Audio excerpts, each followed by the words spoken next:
Hello, everybody. Our next guest on Milaap's Coffee Conversation is a woman who wears her title Estranged Parent Coach quite proudly.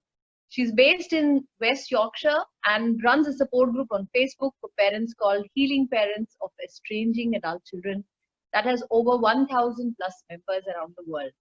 I'm so happy, proud, and blessed to have Sundy Gilchrist on our series today, founder of, and leader of a unique life mission that is healing estrangement.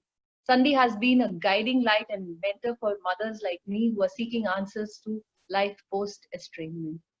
Thank you so much, Sundy, for being here with us. You're very welcome. It's a pleasure to be asked. Thank you. So, Sundy, this is a series where we speak to people on issues around divorce, separation, co-parenting, estrangement. I realize there's a lot of content out there, but there aren't many stories about real people and about their journeys, which could be so inspiring. So thank you for speaking to Milaap. And by the way, we just completed our first year anniversary as a support group, and we are trying to do our bit to make a difference to the lives of 50 non-custodial parents in India and a few around the world as well. Congratulations. Thank you. So, Sundy, when I found your group, I think about a year and a half back, I had no idea about the word estrangement or the world of estrangement. I just knew I lost a precious part of me with my son cutting off all contact. And I felt I was swimming in a huge ocean of pain, trying everything possible, but not being able to learn swimming or not even being able to sink. When I found this group, I found so many people like me swimming along. And then there were so many heartbreaking stories, but yet at the same time, there was a huge feeling that I'm not alone. What made you start this group?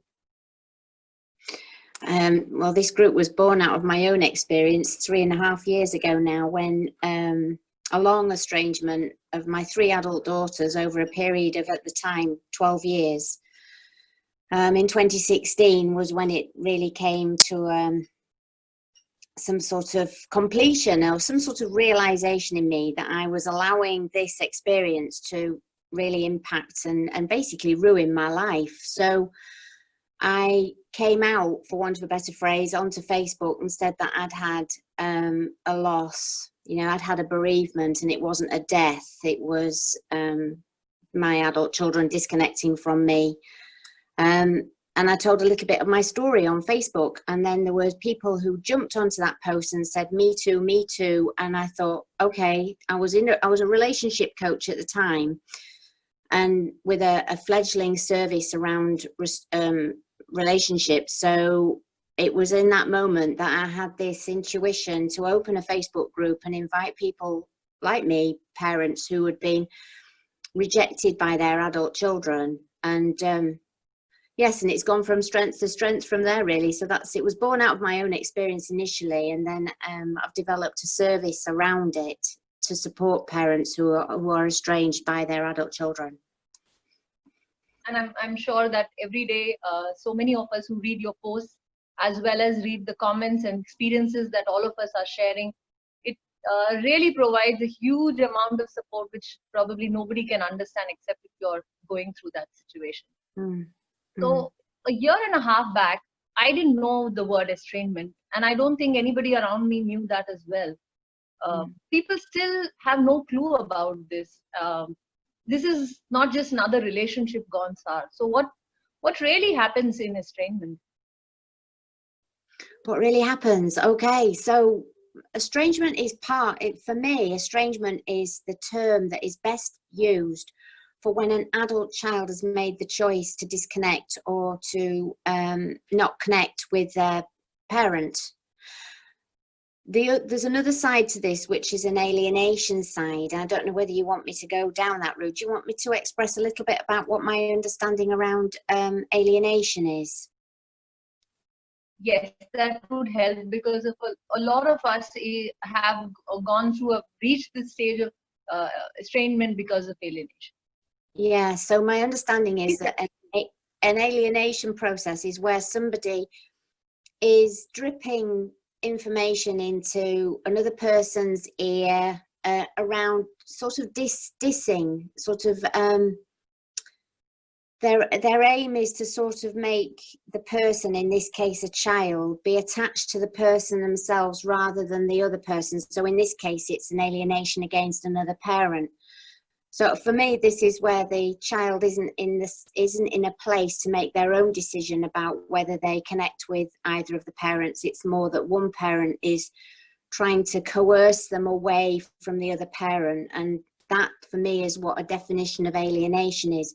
Estrangement is different for me. Estrangement can be born, can sort of evolve out of alienation, and it's where the adult child the adult child is choosing that as a choice. And it may be that they're still being alienated, and yet the child is deemed to be, and would say to the parent, you know, this is my choice.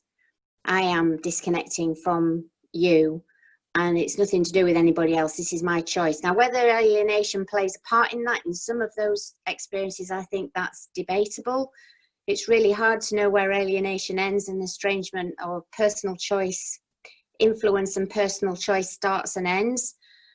But for me, the broader context of estrangement is the choices that our adult children make to estrange from us. Could be, one of them is alienation. Another one is that they need to individuate. They need to actually separate themselves from a dynamic that they perceive isn't useful to them as an adult. They may have mental health problems. That's another reason why some adult children will estrange. Or it could be that our own health and well-being and our own mental health or situations that we live in as parents may be something that children find scary or they just don't want to associate with. You know, long-term medical conditions can actually scare some people, and they choose to cut themselves off from that. So those are some of the reasons, in my understanding and my experience of listening to thousands of people sharing their stories. That's what I've sort of generated those ideas. There are other reasons why, but for me, those are the main ones: the alienation, mental health problems or health problems of either the child or the parent. And I've forgotten the other one that I said, this individuation, this need to be separate, to find who they really are outside of the family dynamic that they were born into. So a lot of times the estrangement is very unexplained. There are no words, there are no closures that the children leave you with. And at that time, I know how heartbreaking it could be to find the answers. It took me a long, long time to finally put words to my feelings and accept and speak about the estrangement. Out of the 7 years that I have been an estranged parent, it's just about a year and a half back I found my voice. What really does estrangement do to people? And do you see this happening more in only in mothers, or do you think fathers also face the same? My work is mainly with women, and there seems to be, what my understanding is, there seems to be a process. For me, it's very similar to a death. It's a loss. So initially there's that unbelievability around it, that this sense of the denial that it's actually happening, that sense of unreality that hits like a sledgehammer, you know, like there's this unbelievability that this is happening. My adult child doesn't want to speak to me is something that actually is outside of most parents' framework reference, in my understanding.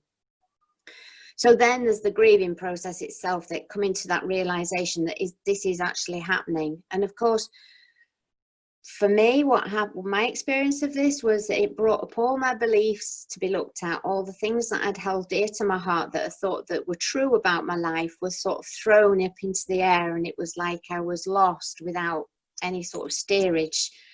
So my understanding is it's very disorientating. It's very the fact that you're being rejected by somebody that you love and that you nurtured and that actually grew inside your body. If you're a woman, is like it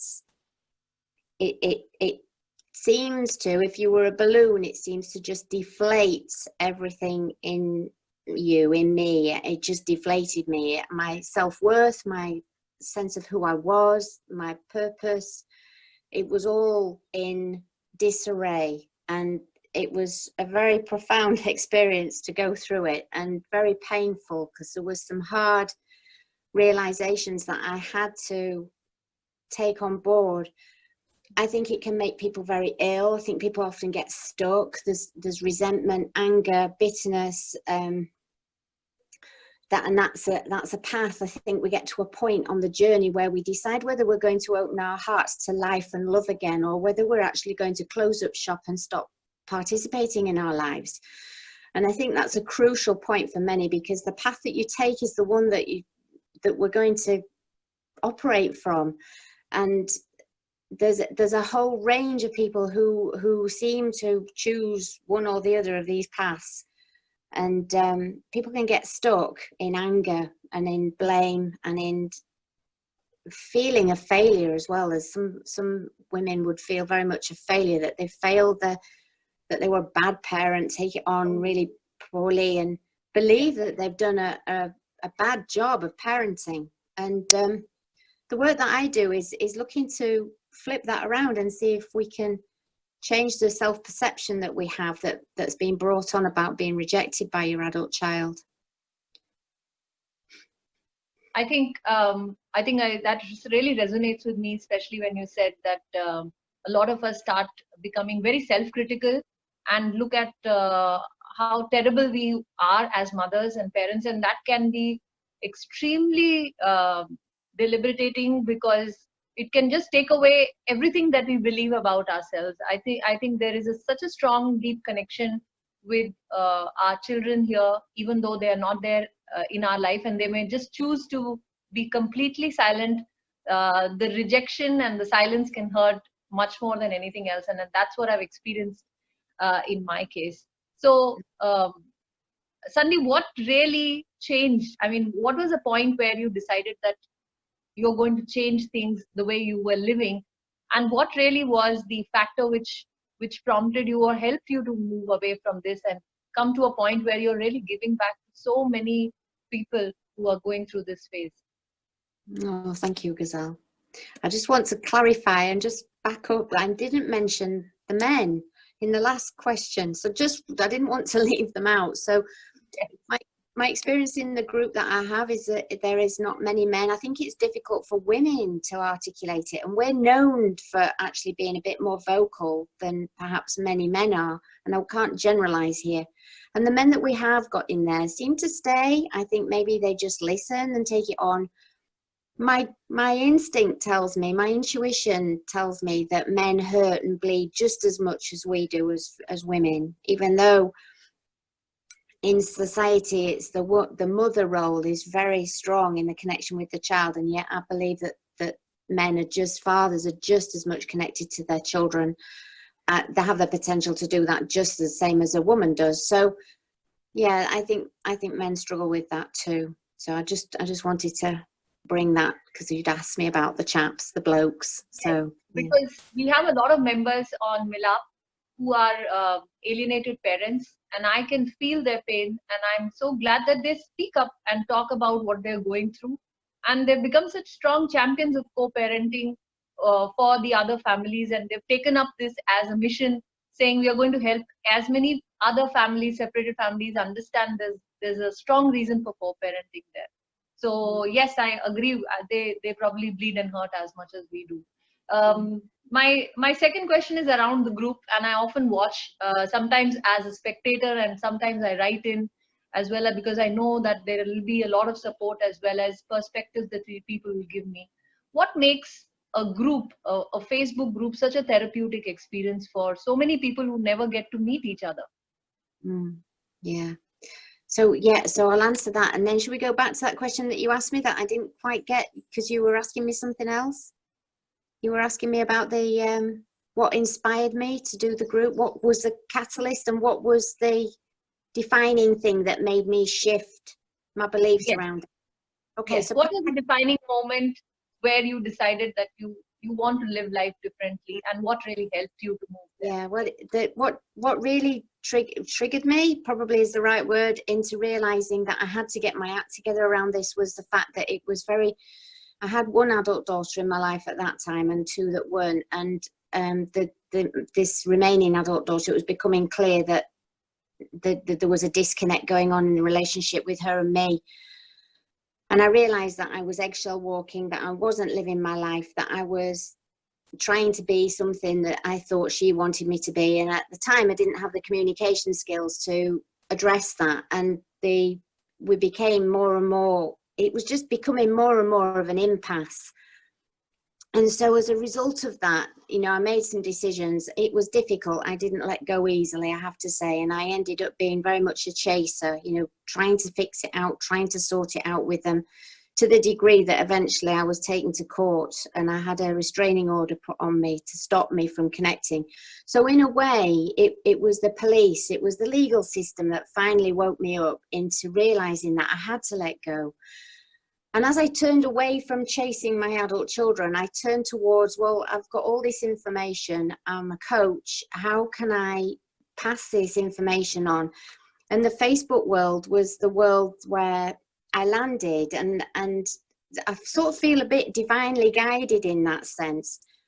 And to follow on into your next question, which was, what do I believe the group brings? I think for many, I think it's really difficult to talk about it in the social circles, in the real life social circles that we mix in, because there is a lot of, often when we share that we've got a child who doesn't speak to us, the first thing is that we've shared it with, the person might say to us, well, what did you do? As if it's our fault that our children don't like us or don't want to speak to us.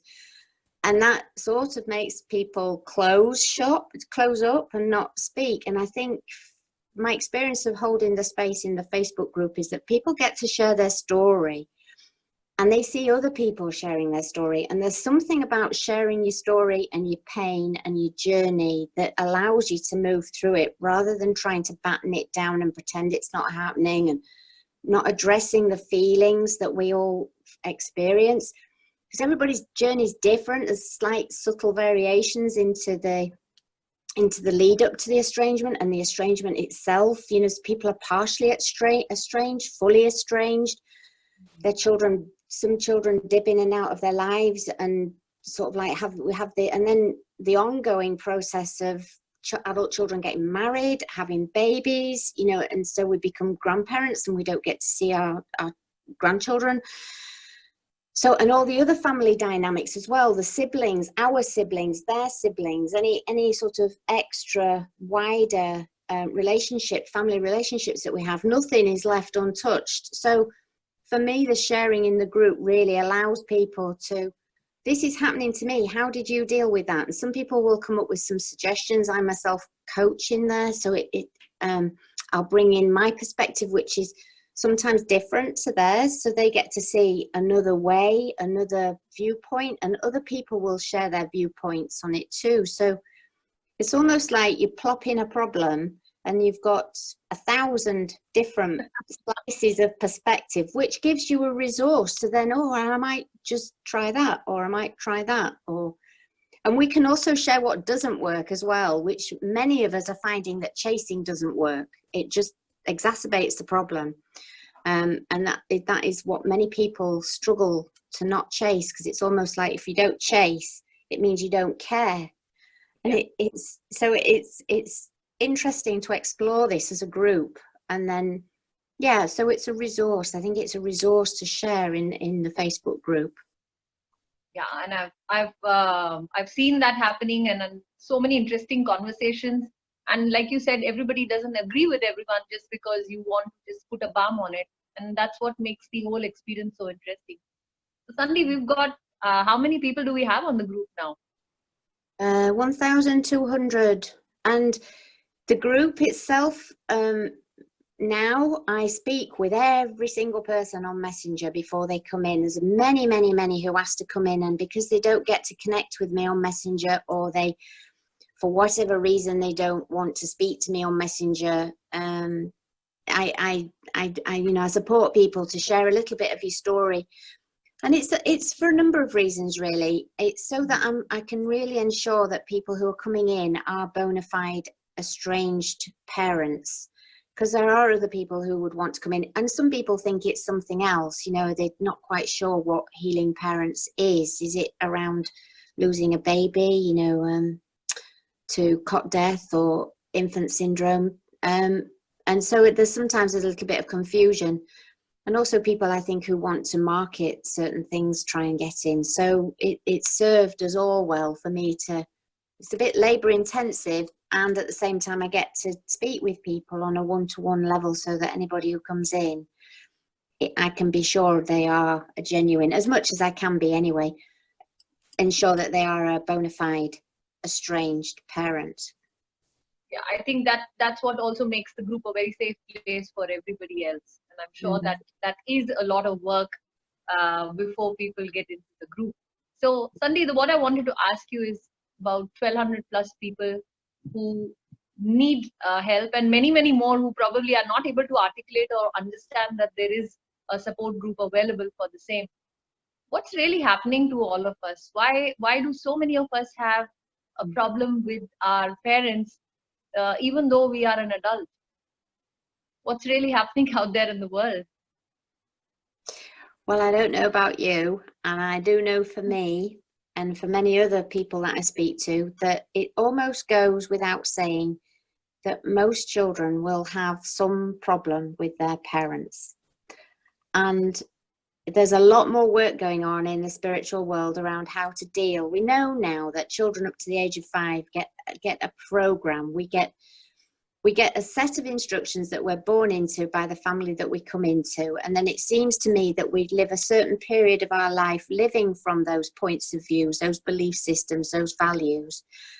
And then as we get older still, we begin to see that actually the things that we believed as children don't serve us as we get older into our lives. And we tend to think, well, if I've been programmed up to the age of 5, it's obviously the parents' fault. And it is wider than that. It's education, it's the culture, it's everything. And yet it seems to me that adult children, me included, seem to carry this resentment, anger, frustration around their parents. And it's so interesting, is this, because at one level it sort of represents what's going on in the world in general, the bigger picture for the globe as we all go through this COVID crisis and all the other stuff that's popping up at the moment.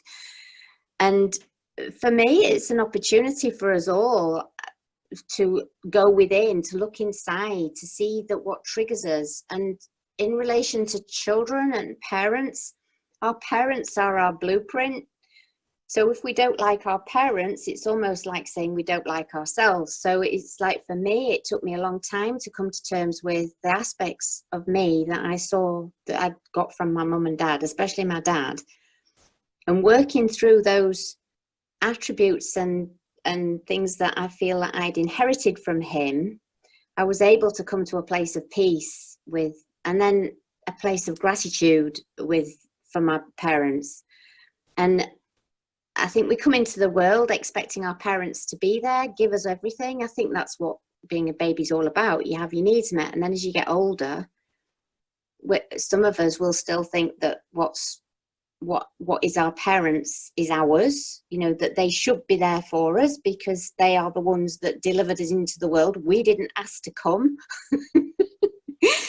And yet for me, I turned that around and actually saw that I chose my parents, which when I do that in some coaching sessions, it blows some people's minds, because the first thing, well, I wouldn't have chosen my parents, you know. And so for me, it's about coming to a place of peace with your parents. And I think it's a really difficult process. And I think that our younger generations are getting into that exploring quicker.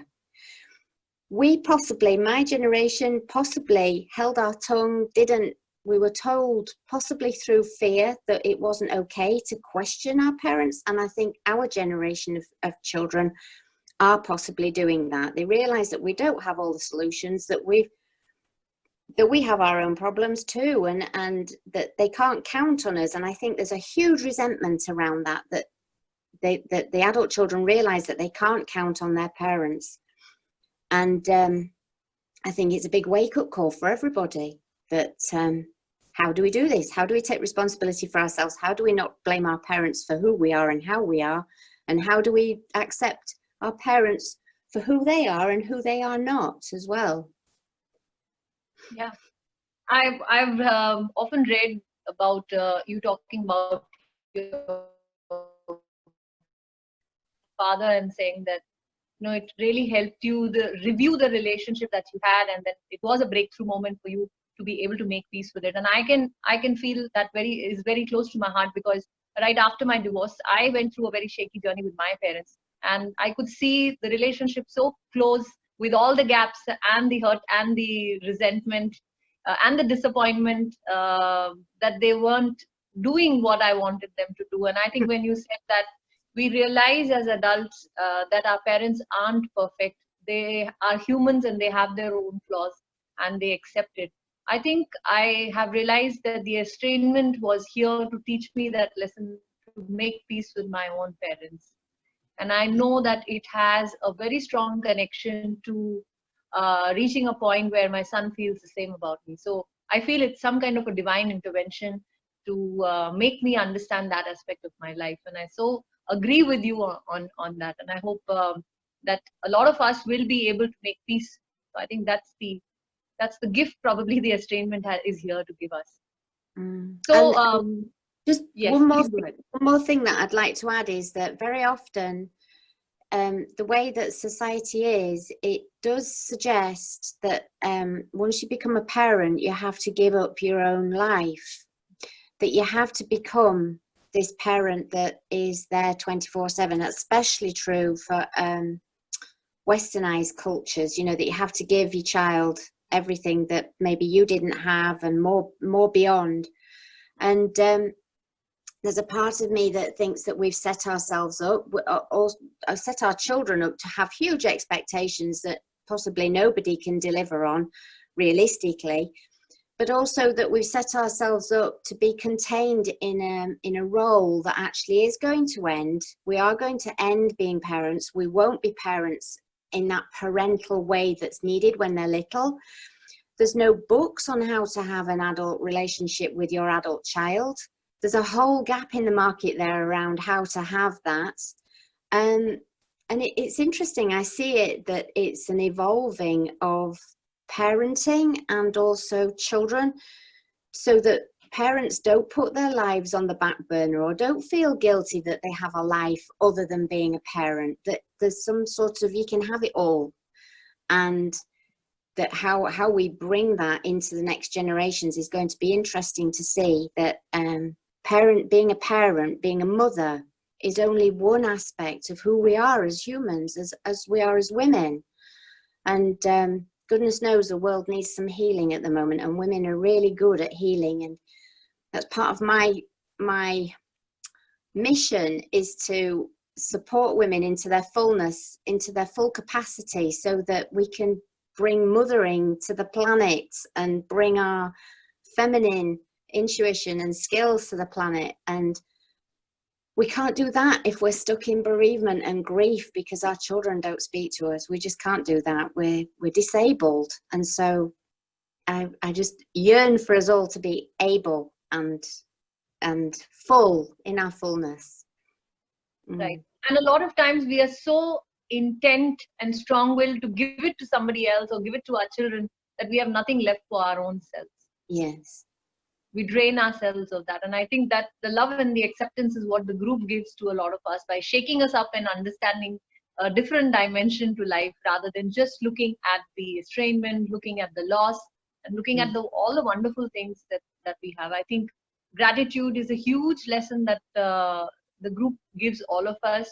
And I think it's such a blessing to have what we have right now, whether it is just good health, whether it is the presence of friends, family, the presence of so many other soul children, I would call it. This estrangement brought me very close to a lot of soul children who treated me like their mother. They called me mommy. So it's really strange that I long to hear that word, and I've been hearing that from a lot of other children as well. So, Sundy, the Healing Parents Network has really grown. So, what's really happening there? I see a lot of workshops, conferences that you did last year, right? You were traveling quite a bit. So, tell us a little bit about it. How was the experience of connecting with people around different parts of the world? Yes, that's been wonderful. And obviously, I had plans to do more this year, but that got a little bit waylaid, I think, with the current situation. So yeah, I went over to Florida, and that was born because one of the visions that I have is that we have healing parents locally, so that people across the globe could gather in their communities and visit and be with each other in real time with members of the group. And as a result of that, a group was set up in Florida. So I went over to Florida and did a mini conference and workshop. And we were looking at things like feelings, how to manage feelings, communication skills, that sort of thing. I was talking about estrangement in general. And that's the vision that I have for myself, that somehow become a voice for this very much hidden and unrecognized condition, for want of a better word, that so many of us go through. And then I've always had this desire, if not the time, to produce some books on this, maybe some short chapters that, a bit like you're doing, capturing people's experience and putting it into a book. And it would be the book that you would long to see in the self-help section in any bookstore, how to deal with being estranged, those first few weeks, months, the first year, the processes that we go through, so that people that would recognize that they're not on their own. And then I have designed some workshops to help, because one of the things that I recognize is that adult children come back. Many, many, many of them will come back at some point. And if we aren't furnished with some new materials and some new insights, and we haven't done the work on ourselves, they're just going to go again, and we're going to be left hurt again. So a lot of the work that I do is around that, is around how can you work through the loss and then evolve yourself so that you have boundaries in place, communications in place. How do you get to listen to somebody who's upset and not get upset yourself at the same time, because it ends up in a row or falling out or whatever. So all that work is in addition to what I'm doing in holding the space in the Facebook group itself. And very beautifully, I've expanded, and my vision would be that I can support people back into reconciliation. So I am beginning now to coach a parent and a child in a Zoom room together, working together towards coming back to a new evolving of their relationship, and with them together, so that they get a recognition of each other as human beings, and having an adult to adult relationship with each other, as well as a parent and child relationship when they need it. I spent a long time in denial. I chased and hard. I manipulated to get to see or talk with them. I got angry, I got sad, I got depressed. I was on and off antidepressants. I felt it was my fault and that I should be able to fix it. I went through a full-blown grieving process. I was visited by the police and charged with harassment. I was treated unkindly and excluded from seeing my grandchildren. I grieved and sobbed and got very messy with it all. I felt the panic of being my new reality. I felt guilty for not trying harder, guilty for trying harder too. I sought out help and support along the way. I practiced to apply my learnings and wisdom to my experience. Eventually, I let them go, including the grandchildren. Along the way, I've learned to forgive and love and feel connected without attachment to them, and to take responsibility for the direction of my life. I came home to myself and felt peace and joy and enthusiasm in my life and my body again. I chose to see a new way and changed my relationship coaching service to adult child estrangement. And I started speaking up around my experience of being estranged. I thought that was so open, that was so vulnerable, and that was so empowering for people to understand your journey. What would be your top 3 advice for somebody who's currently going through estrangement? Okay, so my top 3 tips would be: don't chase. That means let them go. At the first sign of breakdown in relationship, back off. The next bit would be learn some communication skills, learn how to have boundaries, learn how to ask for what you want, learn how to have a good, solid connection in yourself around communication. And if that doesn't work, learn how to grieve well, really well, so that you do your grieving really well. Yes, I can understand what that feels like, because a lot of us are still in the grieving process, and I think it's okay to understand and to accept that we are still in the process and we haven't come out of it. So I think just being okay is sometimes fine. I have one more question for you, and I'm sure and I hope that this conversation also reaches a lot of children who are estranged children. What would be your advice for them? Whoa. Oh, my advice to an estranged adult child would be to really look at whether you are taking responsibility for yourself or putting blame on other people. Whether you are disempowering yourself by blaming your parents for the quality of your life. Very true. That would be my top tip for an adult child. And to also recognize that carrying anger and resentment is like destroys the person who's feeling that far more than any other person that you're directing it towards. And I would also say that this is the most important relationship that we have with our parents. And not important because you need to go back and make amends, because it forms the very base of all other relationships that you will have in life. And it's important for us to have closure, to have peace with it, whether we are talking terms with them or not. Not every family is perfect or would be a replica of some other family where there would be so many interactions. But I think if we can reach a place of peace and not hold that resentment is very, very important. So Sandeep, thank you so much. This was such a beautiful conversation, very, very close to my heart. Such an important message for so many there. And thank you so much for creating this wonderful group with which we all have such a strong sense of belonging. It has been a very, very strong inspiration for Milaap, where we are today. You have been a very strong inspiration in my journey. Thank you.